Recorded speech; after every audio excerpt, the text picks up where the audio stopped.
भागवत महापुराण प्रथम स्कंद एकादशो अध्याय। द्वारका में श्री कृष्ण का राज्य उचित स्वागत। सूत जी कहते हैं, श्री कृष्ण ने अपने समृद्ध अनार्त देश में पहुंचकर वहां के लोगों की विरह वेदना बहुत कुछ शांत करते हुए अपना श्रेष्ठ पांचजन्य नामक शंख बजाया। भगवान के ओठों की लाली से लाल हुआ वह श्वेत वर्ण का शंख बजते समय उनके करकमलों में ऐसा शोभायमान हुआ जैसे लाल रंग के कमलों पर बैठकर कोई राजहंस उच्च स्वर से मधुर गान कर रहा हो। भगवान के शंख की वह ध्वनि संसार के भय को भयभीत करने वाली है। उसे सुनकर सारी प्रजा अपने स्वामी श्री कृष्ण के दर्शन की लालसा से नगर के बाहर निकल आई।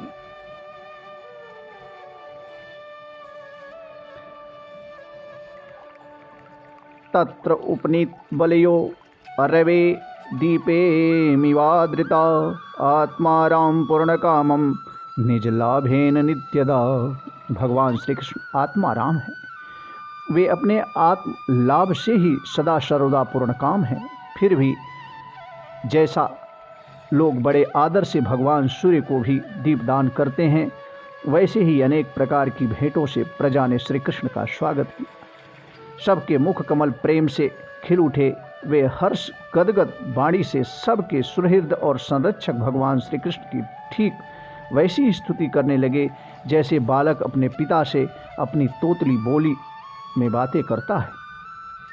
स्वामी, हम आपके उन चरण कमलों को सदा सर्वदा प्रणाम करते हैं जिनकी वंदना ब्रह्मा, शंकर और इंद्र तक करते हैं, जो इस संसार में परम कल्याण चाहने वालों के लिए सर्वोत्तम आश्रय है, जिनकी शरण ले लेने पर परम समर्थ काल भी एक बाल तक बाका नहीं कर सकता।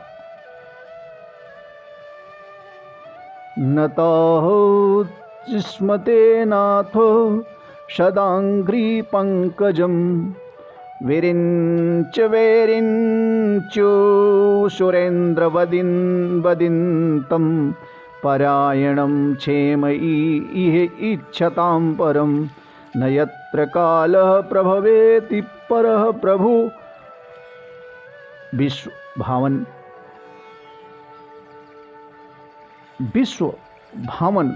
भवाय नस्तं भव विश्वभावन त्वमेव माता दसुहृत्पति पिता त्वं सद्गुरुर्न परमं च देवतं यस्यानुवृत्त्या कृतिनो बभूविवम्।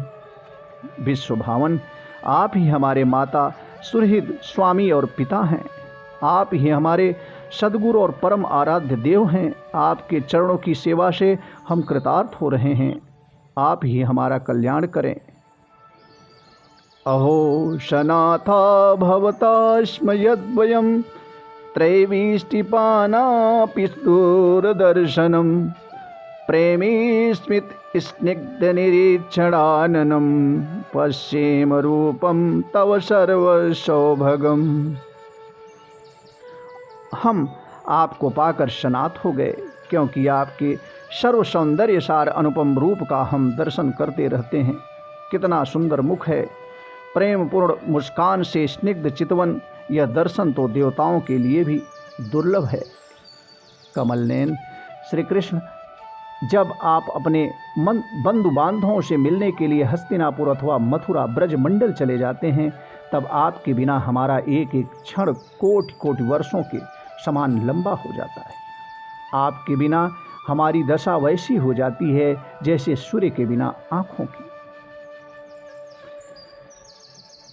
यद्याह अम्बुजु अक्षापुष सारभो भवान कुरोन मधुन्वात सुहृदीक्षया तत्राब्ध कोटि प्रतिमः क्षणो भवेद रविम्बिना क्षणोरिव नस्तवाच्युत। भक्तवत्सल भगवान श्री कृष्ण प्रजा के मुख से ऐसे वचन सुनते हुए और अपनी कृपामयी दृष्टि से उन पर अनुग्रह की वृष्टि करते हुए द्वारका में प्रविष्ट हुए। जैसे नाग अपनी नगरी भोगवती पातालपुरी की रक्षा करते हैं, वैसे ही भगवान की वह द्वारिकापुरी भी मधु, भोज, दशार, हर, कुकुर, अंधक और वृषनिवंशी यादियों से, जिनकी पराक्रम की तुलना और किसी से भी नहीं की जा सकती, सुरक्षित थी। वह पूरी समस्त ऋतुओं के संपूर्ण वैभव से संपन्न एवं पवित्र वृक्षों एवं लताओं के कुंजों से युक्त थी। स्थान स्थान पर फलों से पूर्ण उद्यान, पुष्प वाटिकाएं एवं क्रीड़ावन थे। बीच बीच में कमल युक्त सरोवर नगर की शोभा बढ़ा रहे थे। उसके राजमार्ग, अन्य अन्य सड़कें, बाजार और चौक झाड़ बुहार कर सुगंधित जल से सींच दिए गए थे और भगवान के स्वागत के लिए बरसाए हुए फल, फूल और अक्षत अंकुर चारों ओर बिखरे हुए थे। घरों के प्रत्येक द्वार पर दही, अक्षत, फल, ईख, जल से भरे हुए कलश, उपहार की वस्तुएं और धूप दीप आदि सजा दिए गए थे। द्वारि द्वारि गृहाणां च दध्यक्षतफलेक्षुभिः अलंकृता पूर्णकुंभे बलिभिः धूपदीपकैः निशम्य प्रेष्टमायान्तं वासुदेवो महामनः अक्रूरश्चक्रसेनश्च रामश्चाद्भुतविक्रमः। उदार शिरोमणि वसुदेव, अक्रूर, उग्रसेन, अद्भुत पराक्रमी बलराम, प्रद्युम्न, चारु, देशण एवं जामवंती नंदन सांब ने जब यह सुना कि हमारे प्रियतम भगवान श्री कृष्ण आ रहे हैं, तब उनके मन में इतना आनंद उमड़ा कि उन लोगों ने अपनी सभी आवश्यक कार्य सोना, बैठना और भोजन आज छोड़ दिए। प्रेम के आवेग से उनका हृदय उछलने लगा। वे मंगल शगुन के लिए एक गजराज को आगे करके स्वस्थ वाचन पाठ करते हुए और मांगलिक सामग्रियों से सुसज्जित ब्राह्मणों को साथ लेकर चले। शंख और तुरही आदि बाजे बजने लगे, वेद ध्वनि होने लगी। वे सब हर्षित होकर रथों पर सवार हुए और बड़ी आदर बुद्धि से भगवान की आगवानी करने चले। साथ ही भगवान श्री कृष्ण के दर्शन के लिए उत्सुक सैकड़ों श्रेष्ठ वारांगनाएं, जिनके मुख कपोलों पर चमचमाते हुए कुंडलों की कांति पड़ने से बड़े सुंदर दिखते थे, पालकियों पर चढ़कर भगवान की आगवानी के लिए चली। बहुत से नट, नाचने वाले, गाने वाले, बिरत बखानने वाले, सूत, मागध और बंदीजन भगवान श्री कृष्ण के अद्भुत चरित्रों का गायन करते हुए चले। भगवान श्री कृष्ण के बंधु बांधव, नागरिकों और सेवकों ने उनकी योग्यता के अनुसार अलग अलग मिलकर सबका सम्मान किया। किसी को सिर झुकाकर प्रणाम किया, किसी को वाणी से अभिवादन किया, किसी को हृदय से लगाया, किसी से हाथ मिलाया, किसी की ओर देखकर मुस्कुरा भर दिया और किसी को केवल प्रेम भरी दृष्टि से देख लिया। जिसकी जो इच्छा थी उसे वही वरदान दिया। इस प्रकार चांडाल पर्यत सबको संतुष्ट करके गुरुजन, सब पत्नी का, ब्राह्मण और वृद्धों का तथा दूसरे लोगों का भी आशीर्वाद ग्रहण करते हुए, बंदी जनों से वीरुदावली सुनते हुए सबके साथ भगवान श्री कृष्ण ने नगर में प्रवेश किया। शौनक जी, जिस समय भगवान राजमार्ग से जा रहे थे, उस समय द्वारका की कुल कामिनियाँ भगवान के दर्शन को ही परमानंद मानकर अपनी अपनी अटारियों पर चढ़ गई। भगवान का वक्षस्थल मूर्तिमान सौंदर्य लक्ष्मी का निवास स्थान है। उनका मुखार बिंदु नेत्रों के द्वारा पान करने के लिए सौंदर्य सुधा से भरा हुआ पात्र है। उनकी भुजाएं लोकपालों को भी शक्ति देने वाली हैं।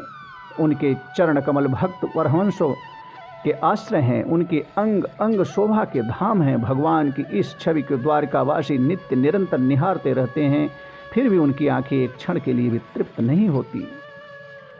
द्वारका के राजपथ पर भगवान श्री कृष्ण के ऊपर श्वेत वर्ण का छत्र तना हुआ था।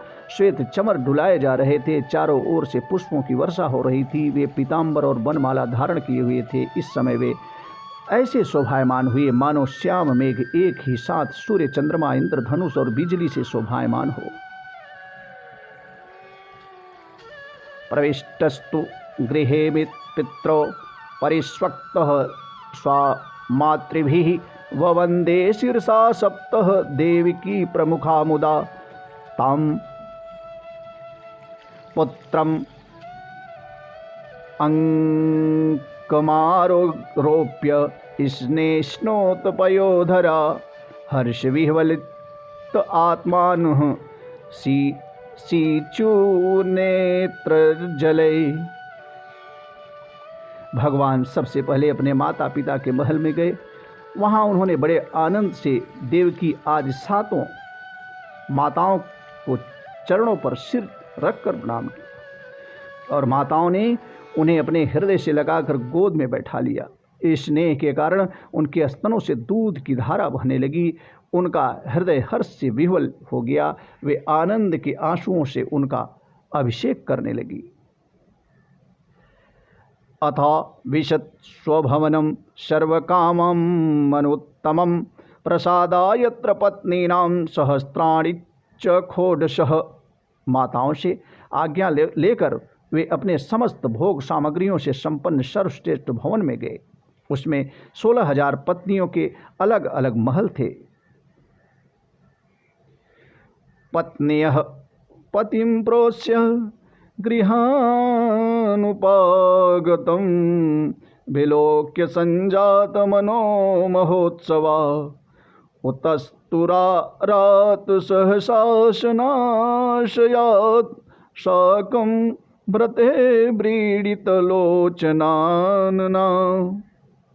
अपने प्राणनाथ भगवान श्री कृष्ण को बहुत दिन बाहर रहने के बाद घर आया देखकर रानियों के हृदय में बड़ा आनंद हुआ। उन्हें अपने निकट देखकर वे एकाएक ध्यान छोड़कर उठ खड़ी हुई। उन्होंने केवल आसन को ही नहीं बल्कि उन नियमों को भी त्याग दिया जिन्हें उन्होंने पति के प्रवासी होने पर ग्रहण किया था। उस समय उनके मुख और नेत्रों में लज्जा छा गई।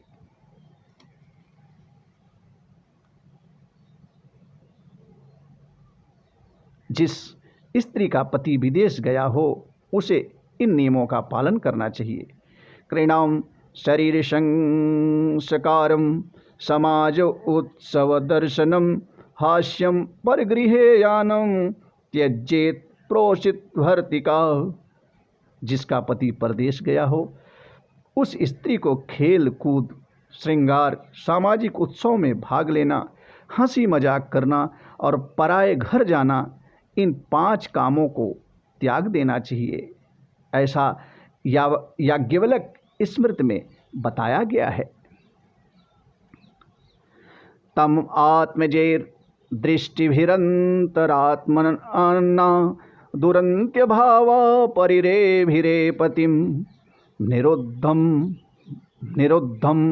अपि अस्त्रवदम बुनेत्रयो विलज्जतीनां भृगुवर्यवैक्लवात्।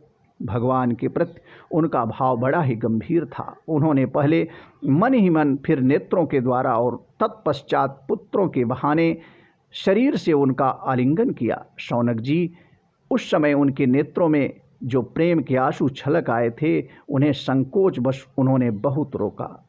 फिर भी विवशता के कारण वे ढलक ही गए।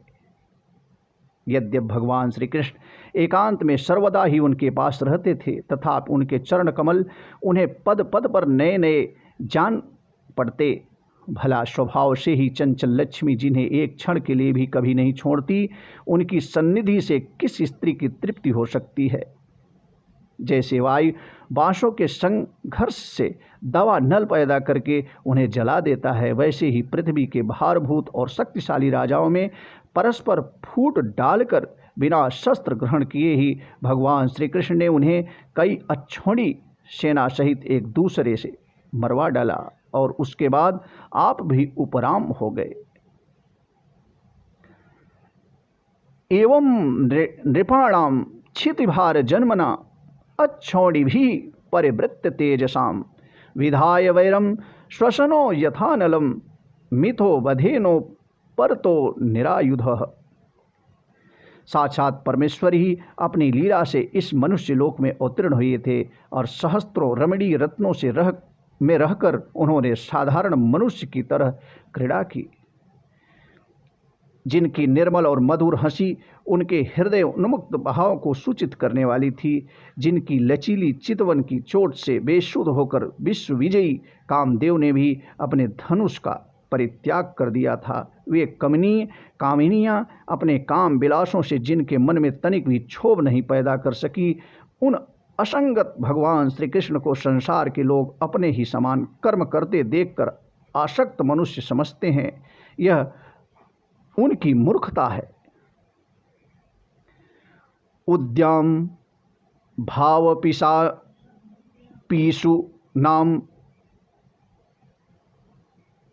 लवल गुहाश व्रीड़ावलोक निहतो मदनो व्यपीयाशाम सम्मोहियां चापमजाहत प्रमदोत्तमास्ता यस्येन्द्रियः किम विमथितुं कुहैर्नशेकुः तमयं मन्यते लोको हस्यामंगमपि संगिनम् आत्मोपमेन मनोजं व्यावृण्वान् यदोऽम्बुजः। यही तो भगवान भगवत्ता हैं कि वे प्रकृति में स्थित होकर भी उसके गुणों से कभी लिप्त नहीं होते। जैसे भगवान की शरणागत बुद्धि अपने में रहने वाले प्राकृतिक गुणों से लिप्त नहीं होती, वे मूढ़ स्त्रियां भी श्री कृष्ण को अपना एकांत सेवी स्त्री परायण भक्त ही समझ बैठी थी, क्योंकि वे अपने स्वामी के ऐश्वर्य को नहीं जानती थी। ठीक वैसे ही जैसे अहंकार की वृत्तियां ईश्वर को अपने धर्म से युक्त मानती हैं। इति श्रीमद्भागवते महापुराणे परमहंस्यां संहितायां प्रथमस्कन्धे नैमिषोपाख्याने कृष्णद्वारका प्रवेशे नाम 11 अध्याय। हरे राम राम राम हरे हरे, हरे कृष्ण कृष्ण कृष्ण हरे हरे। हे गोविंद राख शरण अब तो जीवन हारे, हे गोविंद राख शरण अब तो जीवन हारे।